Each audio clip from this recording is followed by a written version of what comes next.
Hello, I am Courtney Bell, and today I'm going to be talking about teen pregnancy. Some national data that can go along with this is in 2014, there were 24.2 births per 1,000 adolescent females between the ages of 15 and 19. Roughly 250,000 babies were born to the females in this group. For some teens' mom, this wasn't even their first birth. One in six, about 17% of births to 15 to 19-year-olds, were to females who already had one or more babies, and that's according to HHS.gov. So even though teen birth rates are dropping in the US actually has one of the highest teenage pregnancy rates in the developed countries. And there are variations across the population of who is becoming pregnant at these ages.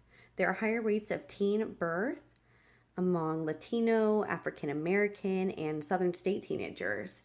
And the rate for teenage pregnancy for Latino and African American cultures are twice the amount for European American teens. Age also plays a factor. Most births from teens were between the ages of 18 and 19.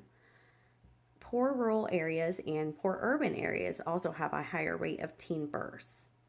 And there's also a higher prevalence among those who engage in drugs and alcohol.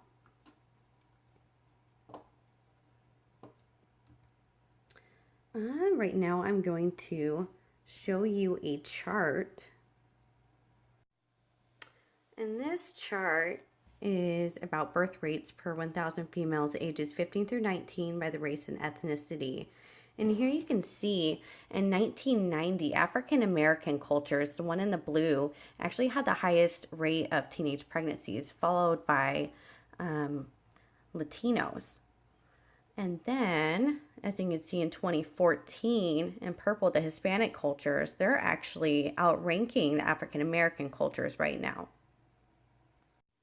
There are many health concerns for teen moms. They are at risk for not getting adequate prenatal care, and that's very vital for the mother and the unborn baby.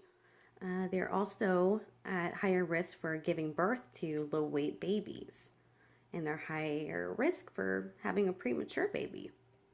They're also at higher risk for having postpartum depression and at higher risk for getting high blood pressure, which can lead to having preeclampsia, which is a serious and even fatal complication for both mother and the baby. And it's usually characterized by having swelling in the legs and having water retention, but that can also lead to stroke and having a heart attack.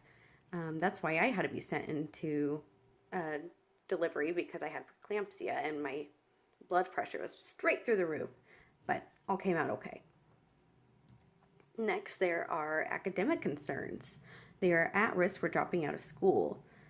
According to teenpregnancystatistics.org, 90% of pregnant teens drop out of school, and 70% of all dropouts are due to being pregnant. Not only that, they have low achievement scores, as well as limited vocational and educational expectations.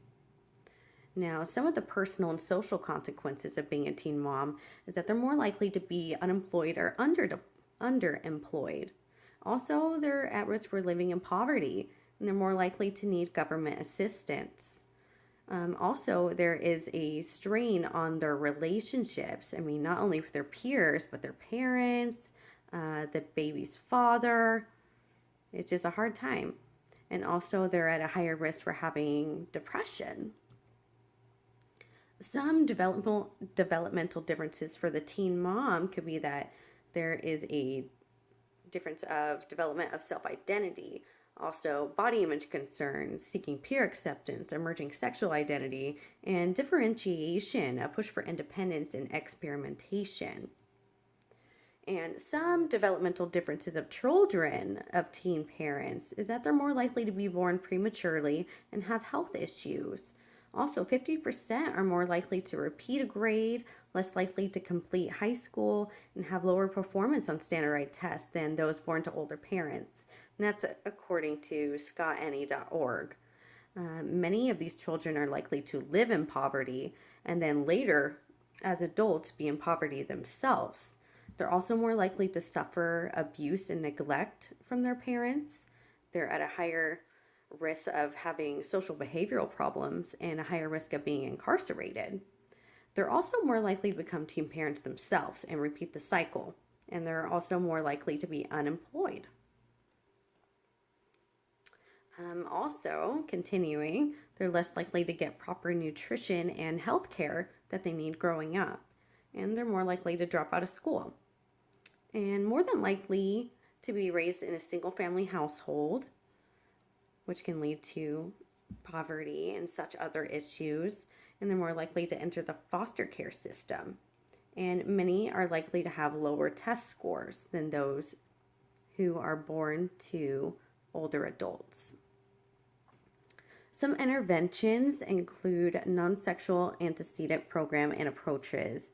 This addresses issues of lack of vocational motivation, poverty, school detachment, etc. There are programs that focus on vocational education, early childhood programs, service learning programs, and it's about introducing teens to service learning programs are effective in lowering teen pregnancy.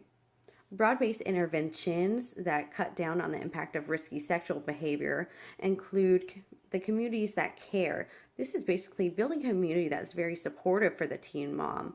It's very influential on the individual and the microsystem. The community has good childcare options, comprehensive preschool programs, enrichment centers, and after-school care. This sets the teen mom up for success and even before they have kids. And another intervention would be the sexual antecedent program. This deals with sex itself. It focuses on abstinence, prevention of teenage pregnancy, preventing STIs, and the use of contraceptions. So basically, it's having sex education in the schools to help reduce the number of teen pregnancies. So in conclusion, teenage pregnancy is a multifaceted problem that really requires multiple strategies to help prevent and support those who are currently pregnant or have just given birth. This can start by providing sex education to students, as well as establishing programs within the school that can help cater to pregnant teens or teen moms, such as in-school health care and child care services. That way, the student doesn't have to miss school. They can do all of their appointments at school right there, so they're not missing anything. They're not getting behind. They don't feel that pressure that they need to drop out. And also, these students deserve all the support that they can get to make sure they are set up with success and the tools that they need to succeed in life. One thing that we must remember is that helping the current generation to succeed is setting up the next generation for success. Thank you.